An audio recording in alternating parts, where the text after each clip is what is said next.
கர்த்தராகிய இயேசு கிறிஸ்துவின் நாமத்தில் உங்களை அன்போடு வாழ்த்துகிறேன். இன்று ஆண்டவர் நமக்கு தந்த வாக்குத்தத்த வசனம் சங்கீதம் 1:3. அவன் செய்வதெல்லாம் வாய்க்கும்.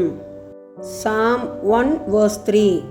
Whatever he does shall prosper. அன்பான சகோதர சகோதரிகளே, நாம் கடைபிடிக்க வேண்டிய முக்கியமான சங்கீதங்களில் ஒன்று சங்கீதம் 1. நம்முடைய நண்பர்கள் யார்? துன்மார்க்கருடைய ஆலோசனைகளில் நாம் நடக்கிறோமா? வீடு வீடாய் சென்று அடுத்தவர்களை பற்றி குறை சொல்லும் கூட்டத்தில் நாம் இருக்கிறோமா? பாவிகளுடைய பரியாசக்காரருடைய வழிகளில் ஆலோசனைகளில் நாம் நடக்கிறோமா? நம்மை நாமே நிதானித்து பார்ப்போம். கர்த்தருடைய வேதத்தை நாம் நேசிக்கிறோமா? இரவும் பகலும் அதை வாசிக்கிறோமா? வேத வசனங்களை நாம் தியானிக்கிறோமா? வேத வசனத்தின்படி நாம் நடக்கிறோமா? நம்மை நாமே ஆராய்வோம். இப்படிப்பட்ட காரியங்களை செய்கிறவன் செய்கிற காரியம் வாய்க்கும் என்று சங்கீதம் 1 சொல்கிறது.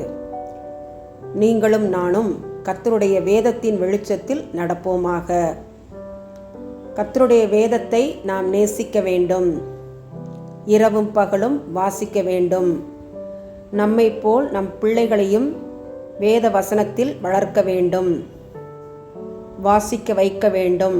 மனனம் செய்ய வைக்க வேண்டும். வசனத்தின்படி நடக்க அறிவுறுத்த வேண்டும். அப்பொழுது நாம் செய்வதெல்லாம் வாய்க்கும். இன்று கர்த்தர் நமக்கு தந்த வாக்குத்தத்த வசனம் நம் வாழ்வில் நிறைவேறுவதாக. ஆமன். நாங்கள் செய்வதை வாய்க்கச் செய்கிறவரே, பரமபிதாவே, தர்மையான ஜெப நேரத்துக்காக ஸ்தோத்திரம்.